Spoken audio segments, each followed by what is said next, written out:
I need you to know this. Nothing works because you don't know who you are. You think you know yourself. You think you're the sum of your personality traits, your career choices, your likes and dislikes, and your story so far. You think your identity is fixed, solid, knowable. But let me tell you the truth. You have no idea who you really are. Not because you're clueless, but because the version of you you walk around with every day isn't the real you. It's the mask you built to survive. And if you're honest, you feel it. That quiet ache inside, that whisper that says, this isn't all of me. This isn't the whole story. There's something bigger in here trying to get out. There is a mask you call me. From the time you were born, you were molded. Parents, teachers, culture, they told you who you were allowed to be. You're the smart one, for example, or you're the pretty one. You're the shy one. You're too emotional. You're too much.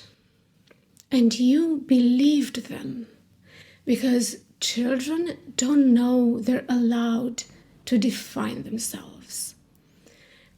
So you built a mask. You learned which parts of you were rewarded and which were punished. You showed the good traits and buried the rest. That mask got you through. It helped you belong. It kept you safe. But safety has a cost. Truth. The mask you call me is not the real you.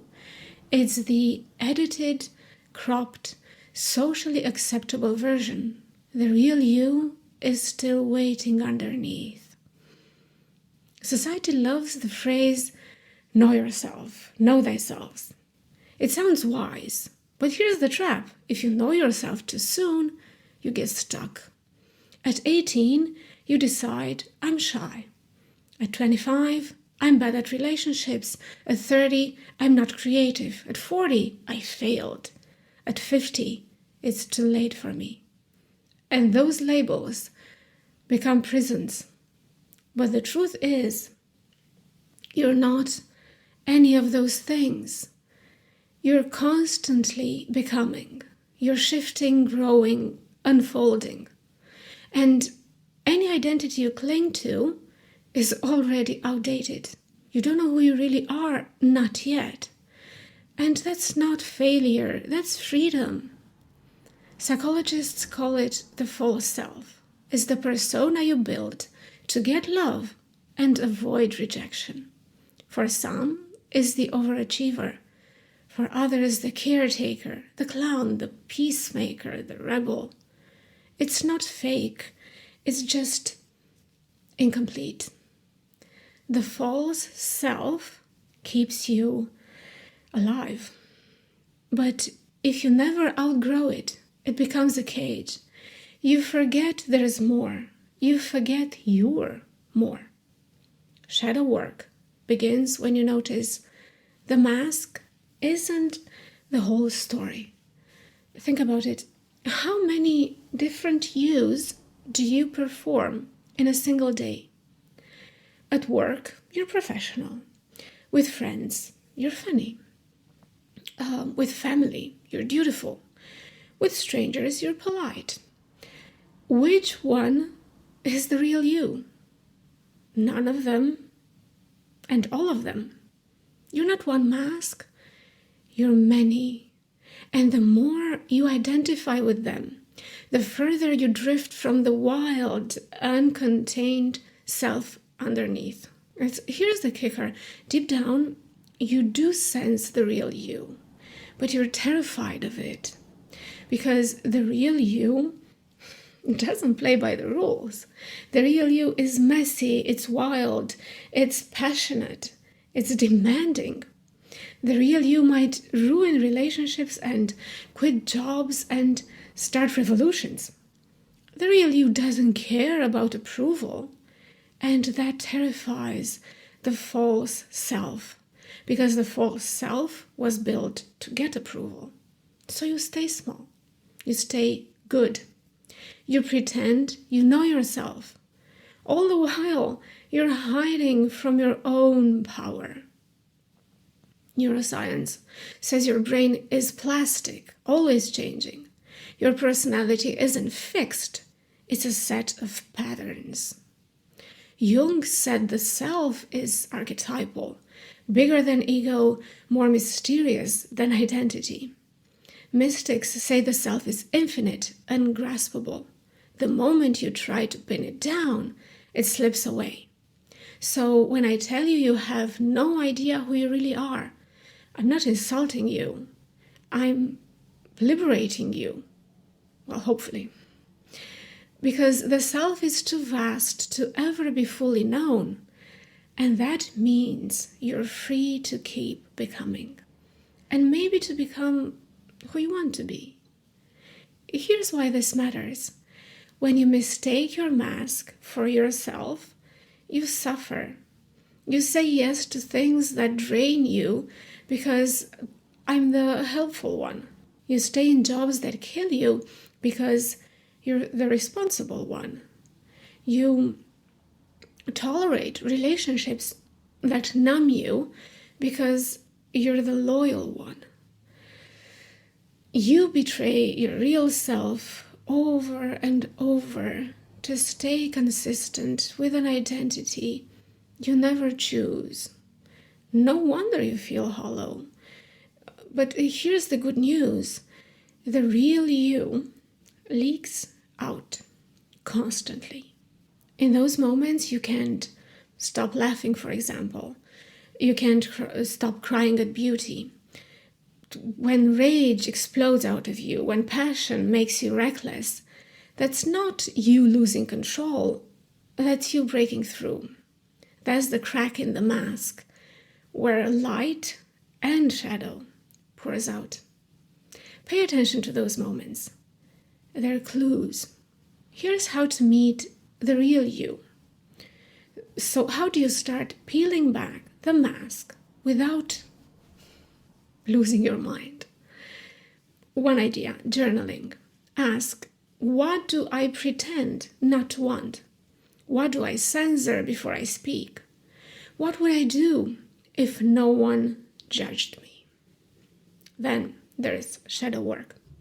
Face the parts you exiled: rage, grief, desire, sensitivity, power. 3, experimentation. Try things your mask says you can't. Paint even if you're not creative. Speak up even if you're the quiet one.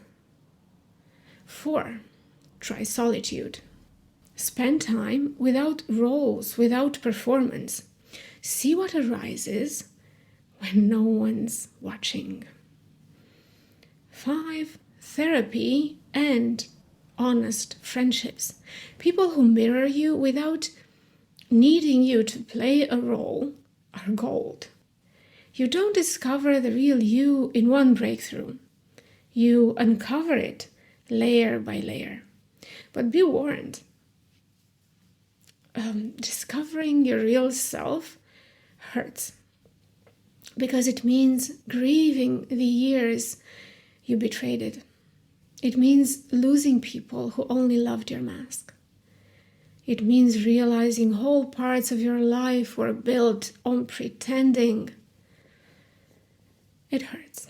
But grief is cleansing. Pain is clarifying. What hurts most is also what frees you in this case. And here's the wildest part. Once you start to meet the real you, you realize even that's not the end. Because the self isn't static. The self is river, not rock. Every time you think you've found yourself, you'll outgrow it. Every identity you cling to will dissolve. And that's the point. You're not meant to know yourself as an object. You're meant to experience yourself as a process, a becoming, a fire that never stops burning. If you've ever thought, I don't know who I am, hear me. That's not failure. That's the beginning of truth. You don't know because you're not finished. You don't know because you're infinite. You are never broken for not having a solid identity. You are always bigger than any label. So stop trying to pin yourself down. Stop trying to fit into a neat box. Stop saying, this is who I am, and it's the final word. Because the truth is, you have no idea who you really are. And that's the most beautiful thing about you. So let this sink in. The version of you think you know is just the mask. The real you is still unfolding, still rising, still waiting for you to stop apologizing and start listening. Don't be afraid of not knowing. Be afraid of pretending you do. You are not your mask. You are not your role. You are not the story you've been telling yourself. You are fire. You are process. You are becoming. And you'll never fully know yourself, but you can finally start to live as yourself. If you've ever felt like you don't know who you are, you're not lost. You're awake. It's okay. And if you need a place to explore that awakening and to peel back masks and face shadows and embrace your fire, this is it. That's what I'm trying to build here. A home for the ones who are done performing and done faking and done being manageable. A home for the ones who crave truth, even when it hurts. So stick around, subscribe to Way Out of Line, and share this video. Let's unmask together. Let's stop pretending we know who we are and start daring to become who we're meant to be. Because the truth is, you have no idea who you really are. And that's exactly how it should be. Thank you for being here. I hope to see you next time too. Bye.